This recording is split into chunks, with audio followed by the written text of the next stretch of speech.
Welcome to the Kidswell project training program for educators.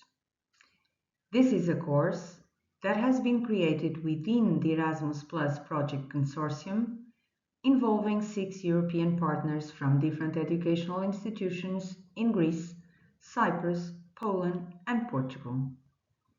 I am Lucinda Bento, speaking on behalf of Partner 6 at Agrupamento de Escolas José Estevão in Aveiro, Portugal.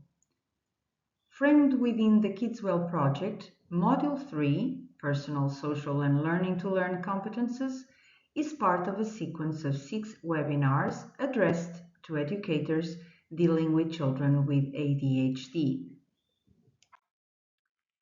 This module is not just an overview of competences, it's an invitation to shift perspective from reacting to behavior to understanding what the developmental needs behind that behavior are.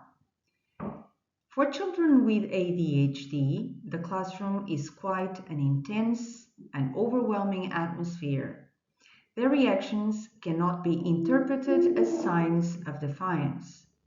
They are signals that the competence is still developing or requiring development, or that the child lacks the internal tools to manage that moment.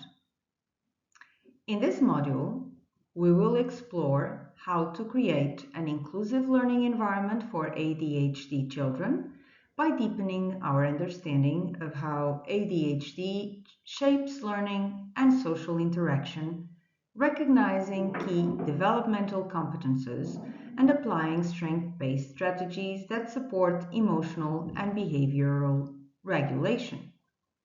By the end of this module, we hope that you stand in a position where, by analyzing a child's behavior, you can identify the competence the child is trying to activate and perceive what sort of support they need to succeed. So, let's begin our journey. What I want to highlight with this framework is the shift from isolated behaviors to a broader understanding of how children grow as learners and as social participants.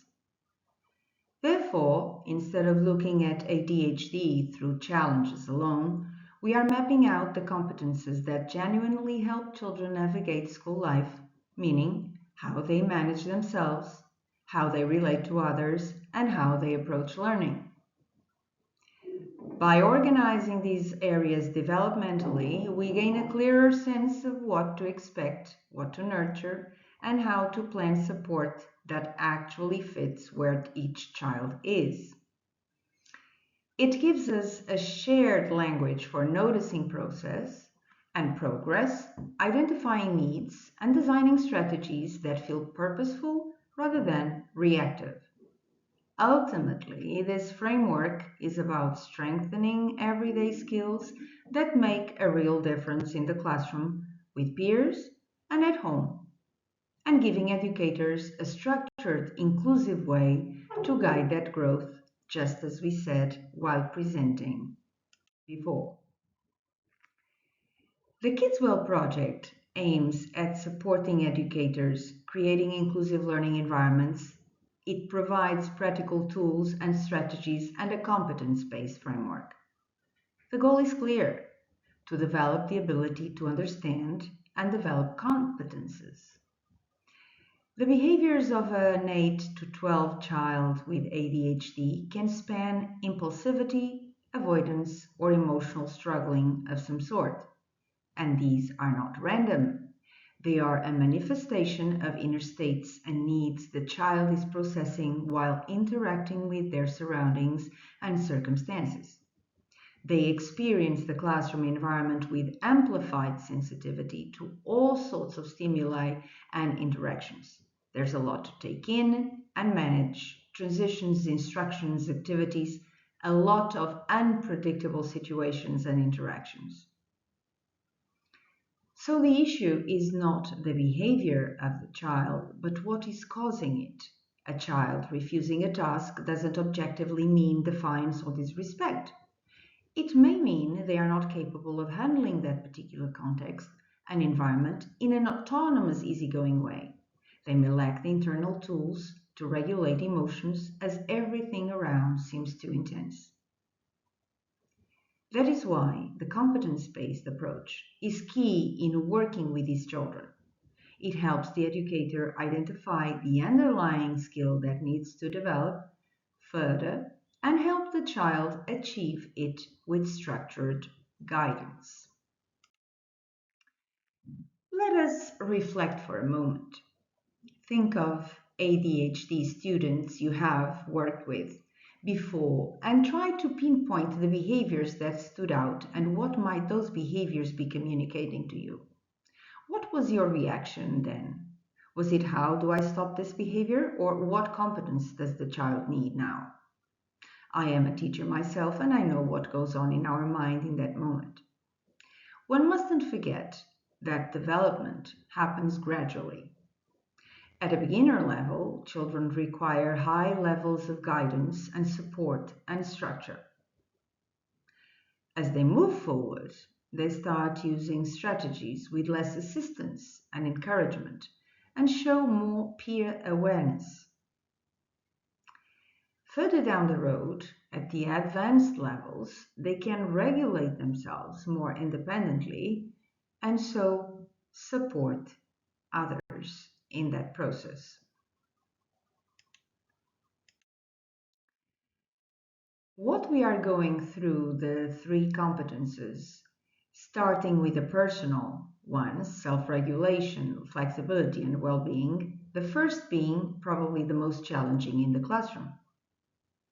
How many children did you know with that difficulty in regulating attention, emotions, and internal activation processes?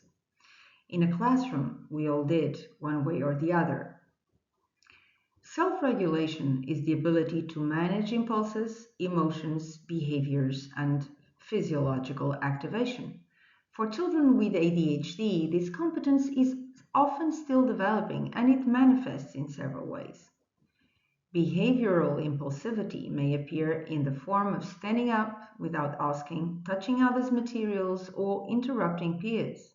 For example, during a writing activity, the child repeatedly gets up to sharpen their pencil, touches classmates' objects, and among other internal processes. Difficulty in managing frustration is also common. Small setbacks can trigger intense emotional reactions. For instance, when making a simple mistake, the child may tear the worksheet, push the chair, and say something in the line of, "I can't do this right." Physiological regulation can also be unstable. Some children show high energy, fidgeting, tapping, rocking, shifting constantly. These behaviors are not poor manners. They are signs that the child's internal regulatory system is still developing and needs external support and co-regulation from adults. Effective strategies include external supports, for example, timers that make time visible, checklists to organize tasks, visual rules also help clarify expectations. Calming routines are also essential. Breathing exercises, quiet corners, and adult co-regulation help restore that balance. Flexibility is another key area. Children may resist transitions or struggle with unexpected changes. For example, a child may become upset when a planned activity is cancelled or when they are asked to stop a preferred task and move to a less engaging one. Support strategies include previewing schedules, using countdowns, and offering structured choices. Well-being and self-awareness complete this domain. In this case, the educator could use movement breaks, predictable routines, or reflection tools to support these competences. Tools such as mood meters, reflection prompts, and guided conversations help children build the capacity to identify or acknowledge their own emotions. When we think about supporting children in their personal development, it helps to remember that emotional balance, adaptability, and well-being are daily practices that shape how children participate, how they learn, and how they connect.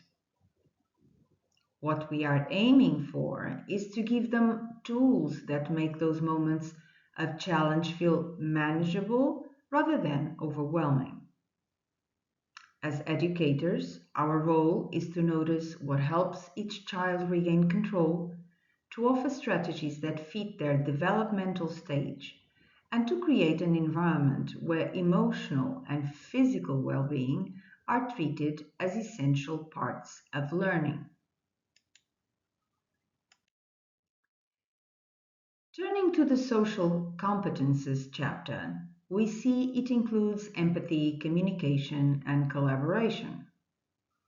As we know, children with ADHD may interrupt or react strongly.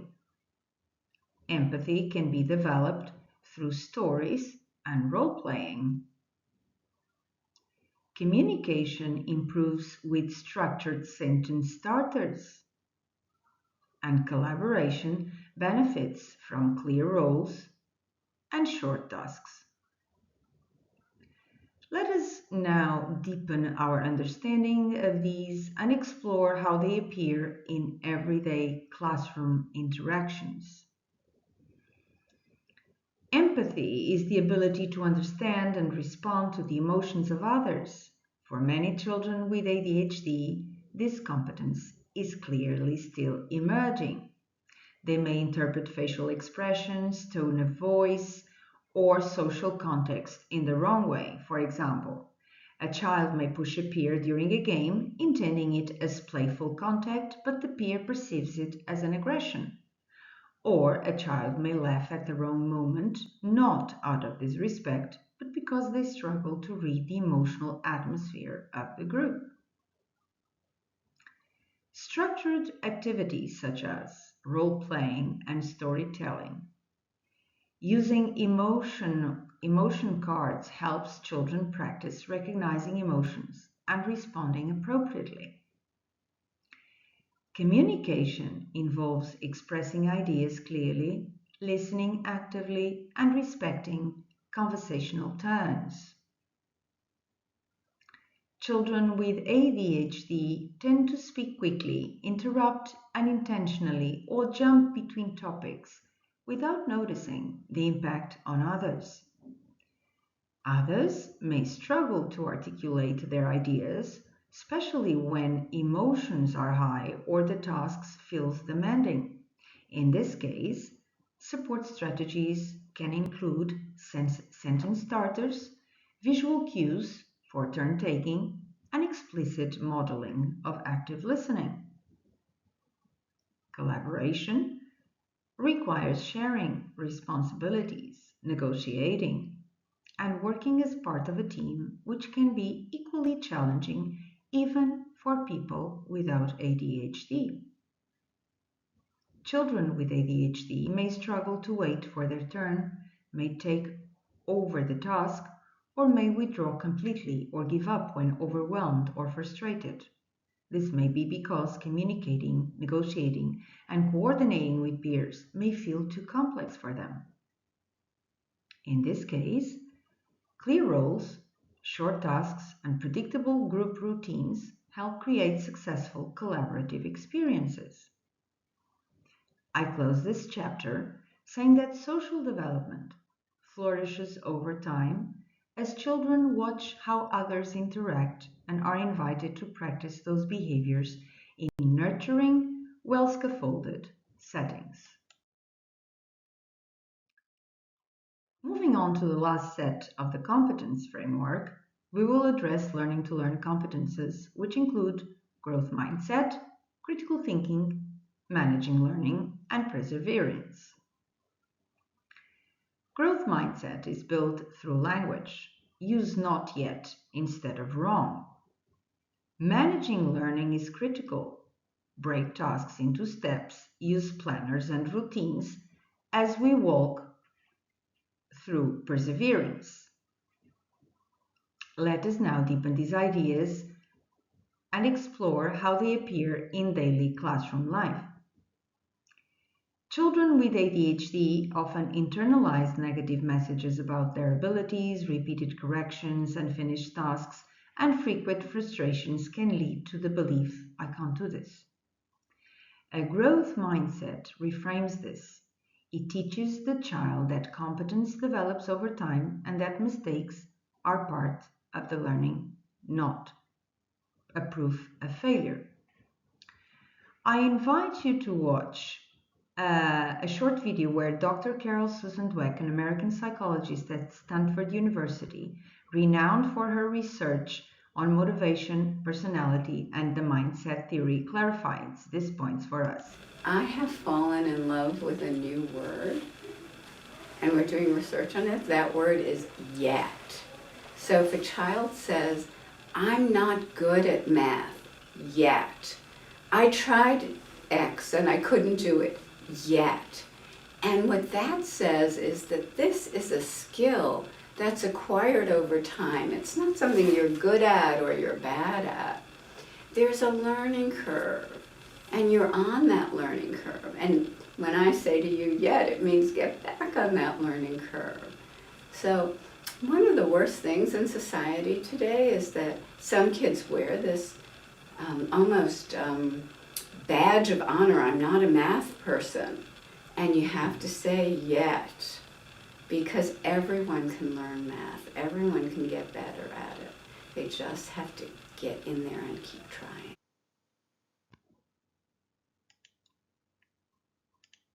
So this small shift in language reduces pressure, builds confidence, and increases willingness to try again. Managing learning also involves planning, organizing materials, starting tasks, and monitoring progress. For many children with ADHD, these executive functions are fragile. Take these examples. A worksheet may feel overwhelming simply because it has too many items. A project may feel impossible because the child does not know where to begin. Support strategies include breaking tasks into micro steps, using visual planners, and establishing predictable routines. For example, instead of saying, finish this worksheet, we can say, start with question 1, and when you finish, come show me. This reduces learning load and increases the possibility of success. Critical thinking, on the other hand, involves analyzing information, making connections, and evaluating options. Children with ADHD often think quickly and creatively, but may struggle to slow down and reflect before acting. Structured prompts such as, what do you notice? What else could we try? Or what is another possibility? Can help guide their thinking process. Perseverance is the ability to continue despite difficulty. For children with ADHD, this competence is deeply influenced by emotional regulation. When frustrated, when frustration rises quickly, persistence drops sharply. Small, achievable goals help build perseverance. Visible progress, such as checklists, progress bars, or tokens, reinforces the sense of accomplishment. For example, a child who struggles to write a paragraph may succeed if the task is broken into one sentence, then another, then a final review. Think of a student who gives up easily. What small adjustments could help them experience success sooner? I have already given you some possibilities. Learning to learn competences grow through structure, encouragement, and repeated opportunities to practice in low pressure contexts.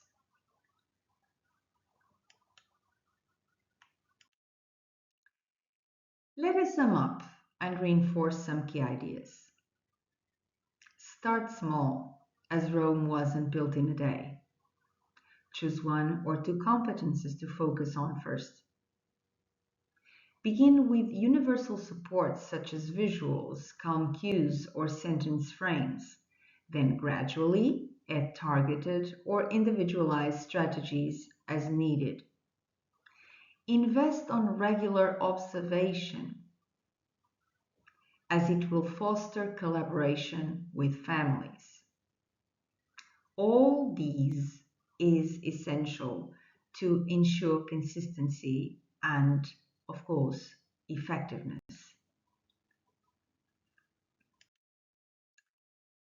Let us now explore a classroom scenario in depth with a practical activity.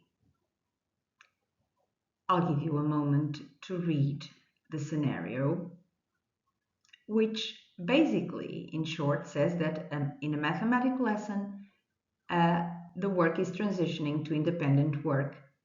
Alex, a student with ADHD, reacts strongly. He stands up, knocks over his chair, and refuses the task.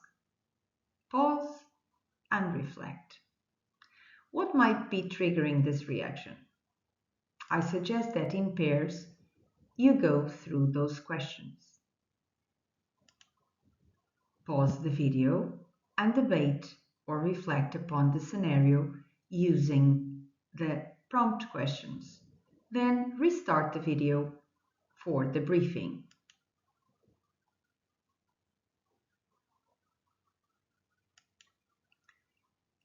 Now that you have debated your questions, as you might have thought, this behavior may reflect difficulty with transitions. Alex was not prepared for the shift in activity.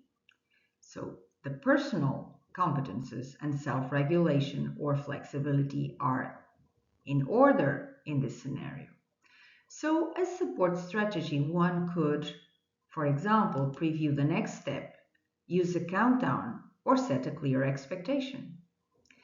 In another situation, Alex may feel overwhelmed by the task itself.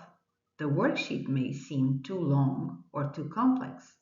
Support strategy could lead us to break the task into micro goals, start with just one question, and celebrate completion. Sometimes the reaction is emotional. Alex may already be frustrated from previous activity. So a support strategy can provide a short regulation break or use a breathing moment or movement. In a different context, peer reactions may escalate the situation. And classmates laugh, increasing Alex's distress. So in this case, support strategies could focus on establishing classroom norms and promoting empathy and respect.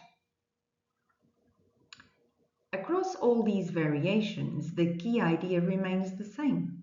Behavior is a signal, and competences are the underlying need. This is another activity that aims for participants to share testimonial or personal experiences with ADHD they have worked with.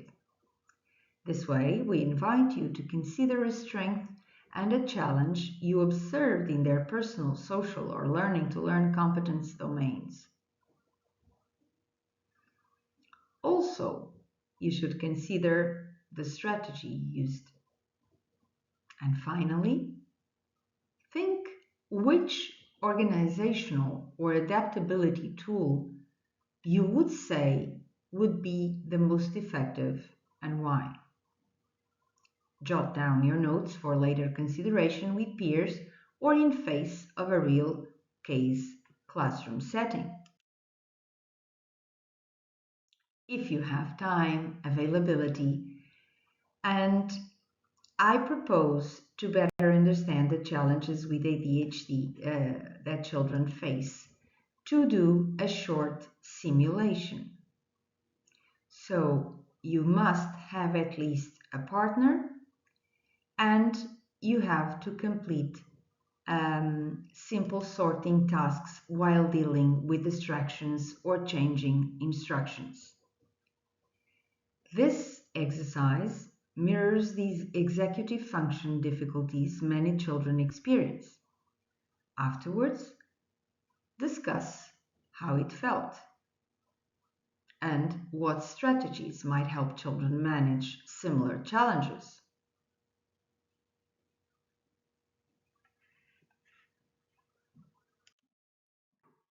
Let us now highlight the key ideas from this session.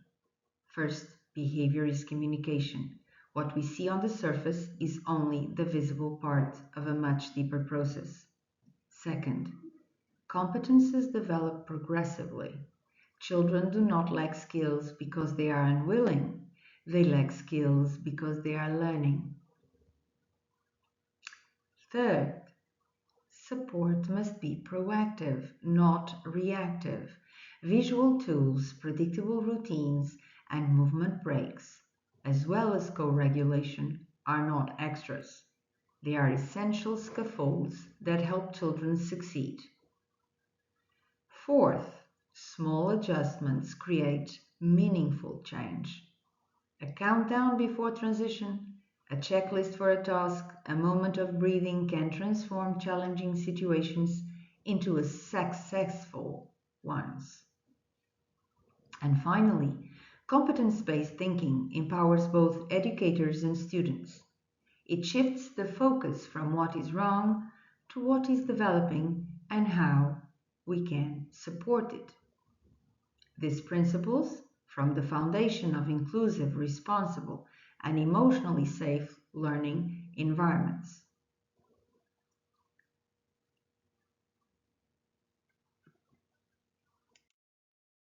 Before closing up this communication, I would like to suggest a collection of tools and resources that you can explore in your own time to support with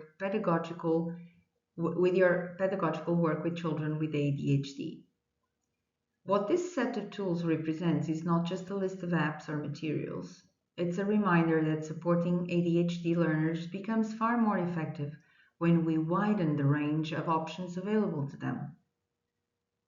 Each resource reflects a different doorway into focus, organization, emotional balance, or creative expression. And that variety is exactly what many of our students need. For us, as educators, these tools expand what we can offer beyond traditional methods. They help us personalize support, reduce barriers to engagement, and give children practical ways to manage the moments that typically derail their learning. More importantly, they reinforce the idea that inclusion isn't about expecting every child to adapt to one system. It's about building systems flexible enough to meet diverse needs. By integrating even a few of these supports into daily practice, we create learning environments where children with ADHD can participate more confidently, sustain effort for longer, and experience success in ways that feel authentic to them. Right now, I'll leave you with additional sources that maybe broaden our perspective on ADHD by bringing together practical strategies, lived experiences, and different ways of understanding attention and motivation.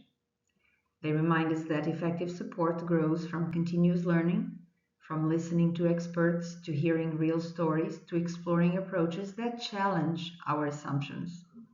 Engaging with these insights strengthens our ability to analyze behavior, plan purposeful support, and respond to learners with greater clarity and empathy.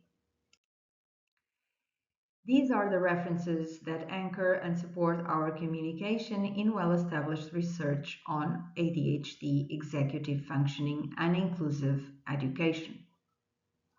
If we support our educational action on this body of knowledge, it ensures that the approach we use in the classroom is not only practical, but also theoretically well-grounded, ethically informed, and aligned with what we know truly benefits learners with ADHD.